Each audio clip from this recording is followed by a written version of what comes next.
near the end of a mostly pleasant interview with Ron DeSantis on Tuesday.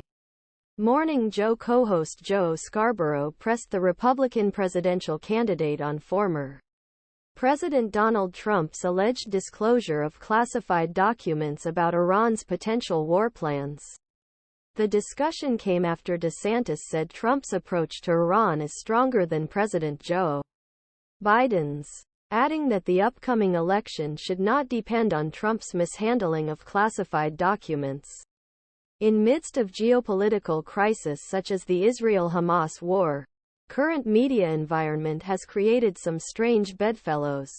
Case in point, the anti-woke Florida governor appears on MSNBC's flagship morning show Tuesday morning.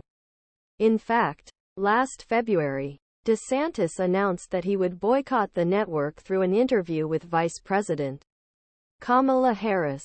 With World Edge following Hamas' horrific terrorist attack Israel, DeSantis' appearance MSNBC focused largely international effects of already brutal war in Middle East. In fact, Scarborough stated at beginning of the meeting that they would continue to focus on situation in Gaza. Today we will talk about Israel, Iran and related issues.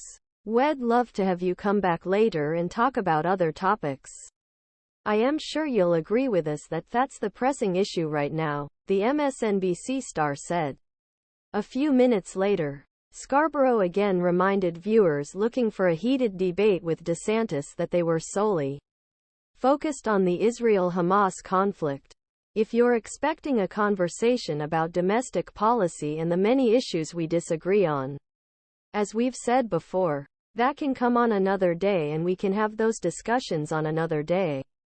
Morning Joe said. This was case for the majority of interview. But in end, DeSantis took the opportunity to criticize Biden administration for its rapprochement with Iran, suggesting that it fueled Hamas attack. I think what Biden did on $6 billion was a mistake, he said, referring to the recent lifting of freeze on funds for humanitarian purposes. I think making this deal sent the wrong signal. I think fact that Iran waiting for this money. Yes. I don't think this is going to fund this. But money fungible and gives them ability to potentially shift elsewhere. Although DeSantis portrays himself as a better option than Trump, he still praises the former president for his handling of Iran and the Middle East. My view is that everything that's going on with this regime, they're not trying to make the lives of the Iranian people better.